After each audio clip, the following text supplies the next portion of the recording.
কালকেই রথযাত্রা, আর আজকে আমি তোমাদেরকে দোকানের মতো খাজা তৈরি করে দেখাবো। যার জন্য আমি প্রথমে একটা পাত্রে 2 কাপ ময়দা, পরিমাণ মতো নুন আর তেল নিলাম।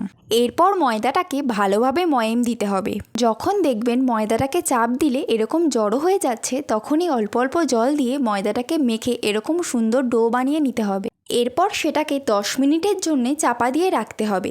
এবার চিনি শিরা তৈরি করার জন্য একটা কড়াইতে 1 কাপ চিনি আর 1 কাপ জল নিলাম। চিনিটা জলের সাথে মিশে ফুটে উঠলে তার মধ্যে 2টো এলাচ ভেঙে দিলাম আর অল্প লেবুর রস দিয়ে চাপা দিয়ে রাখলাম।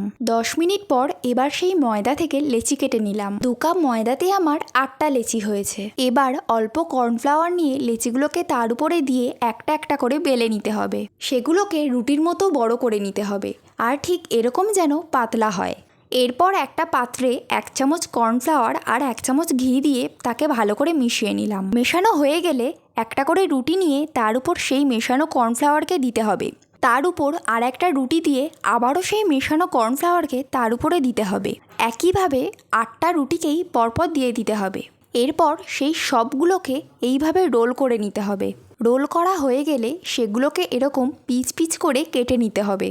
এবারে সেই পিচগুলো থেকে একটা করে খাজার লেচি নিয়ে সেগুলোকে এরকম চ্যাপ্টা করে বেলে নিতে হবে। এবার একটা পাত্রে তেল দিয়ে তেলটাকে অল্প গরম করে নিলাম। এরপর একটা একটা করে সেই খাজার লেচিগুলোকে তেলের মধ্যে দিয়ে দিলাম। কিছুক্ষণ অল্প নাড়াচাড়া করে এরকম লাল লাল হয়ে গেলে তুলে নিতে হবে। এরপর এগুলোকে সেই চিনি শিরার মধ্যে দিয়ে দিতে হবে। অল্প 2-3 সেকেন্ড নাড়াচাড়া করে সেগুলোকে তুলে নিলেই খাজা রেডি হয়ে যাবে। এটা কিন্তু খেতে দারুণ হয়েছিল।